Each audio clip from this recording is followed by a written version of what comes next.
दोस्तों 24 लिंगों का जो इतिहास है उस किताब से आज मैं एक शीर्षक ले रहा हूँ। शीर्षक का नाम है भगवान शिव का नित्य धाम महाकैलाश।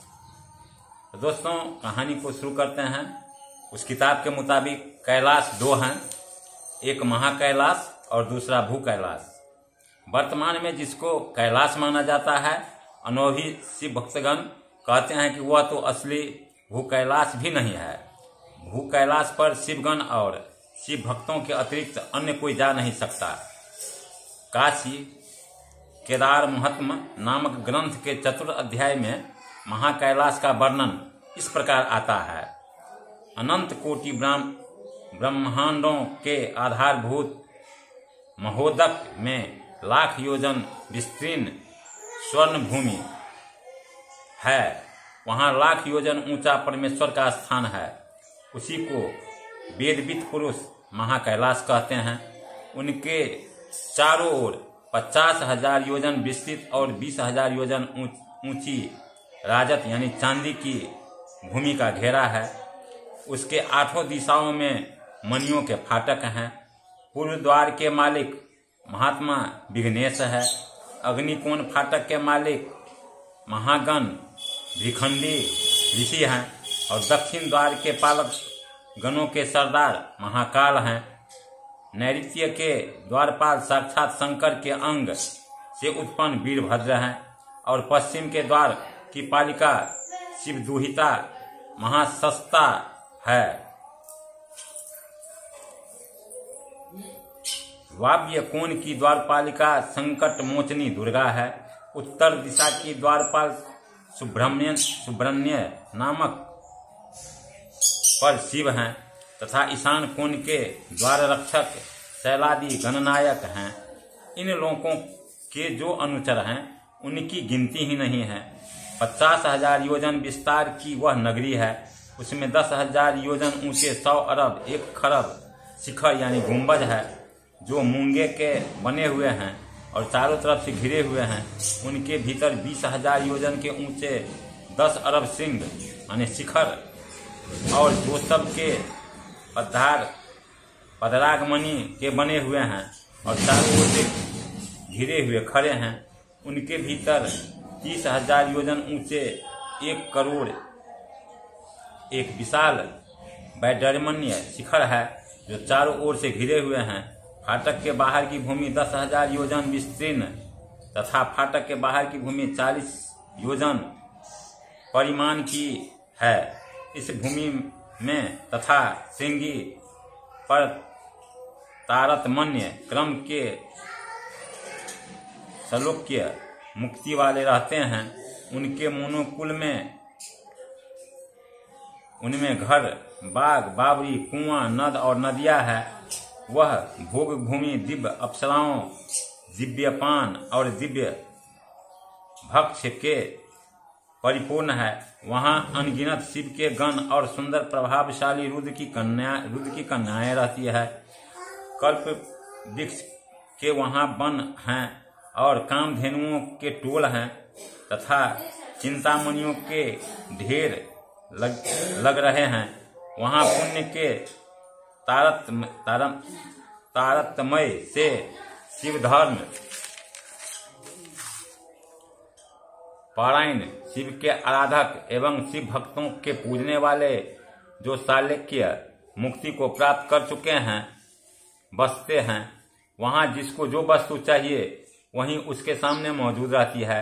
यही नहीं, लोग काल्पा कर स्वरूपीय समीप्य और सृष्टि मुक्ति को भी प्राप्त करते हैं।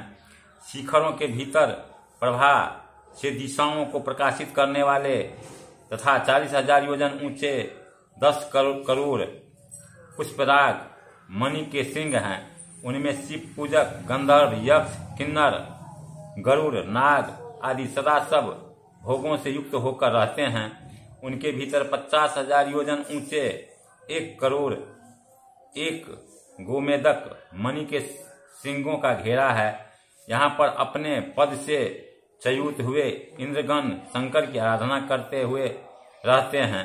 इसके बाद 60,000 योजन ऊंचे 10 लाख नीलमणि के शिखरों का घेरा है। यहाँ 4 मुख वाले अनेक ब्रह्मा, जिनका हृदय और मन शिव के ज्ञान से शांत हो गया है, भक्ति से शिव ध्यान में रत होकर रहते हैं। उसके बाद गुरुत मत यानी नीलम मणि के 1 लाख चमकते हुए सिंह हैं।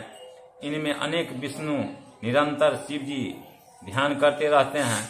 अपना अधिकार समाप्त होने पर मुक्ति की इच्छा से शिव जी के ध्यान द्वारा हृदय से समस्त मल को दूर कर इन 70,000 योजन ऊंचे शिखरों में ये लोग रहते हैं।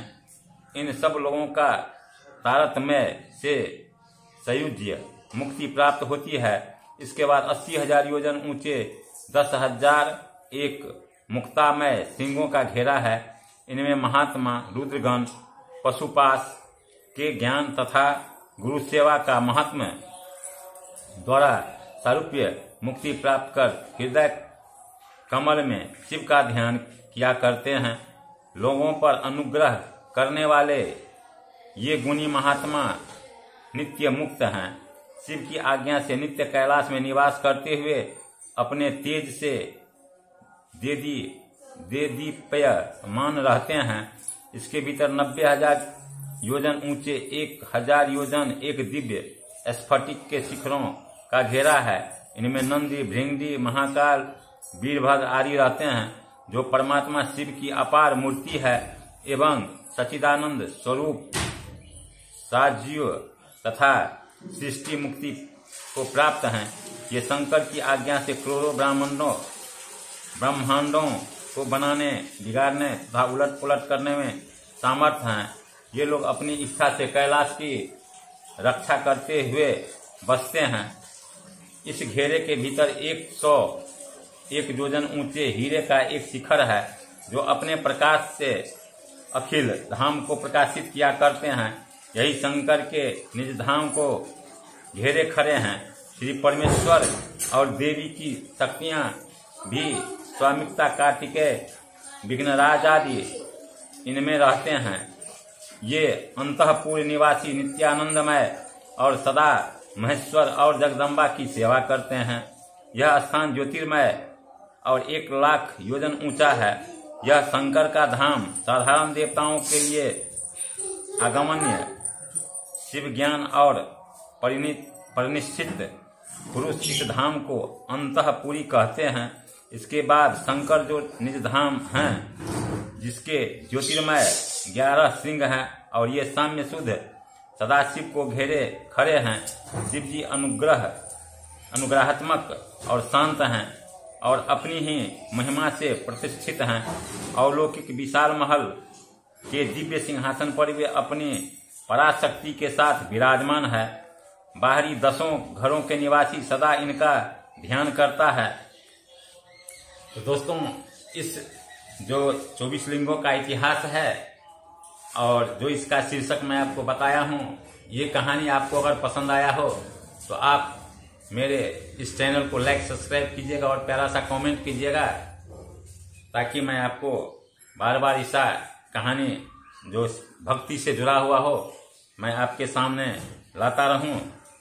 फिर शिव जी की आज्ञा से मोह भंग के अंत में मुक्ति चाहते हैं। महाकैलाश की भांति इन्होंने भू कैलाश में जो अपने योग्य वैसी ही कल्पना संक्षेप में की है। भू कैलाश के गणों सहित प्रलय काल के ऊपर बढ़कर अंड का भेदन करते हुए परिवार के सहित बाहर निकालकर वहीं चला जाता है और इस नित्य अलौकिक महाकैलाश के अंतभूत हो जाता है। निग्रह और अनुग्रह के हिसाब से सदाशिव की मूर्तियां में भेद होता है। जम्बू द्वीप वाले कैलाश और महाकैलाश की भूमिकाएं उस परमेश्वर से अनुग्रह के ससावत स्थान है। संभवतः इसी को आधुनिक वैज्ञानिक परफेक्ट हेलुड कहते हैं।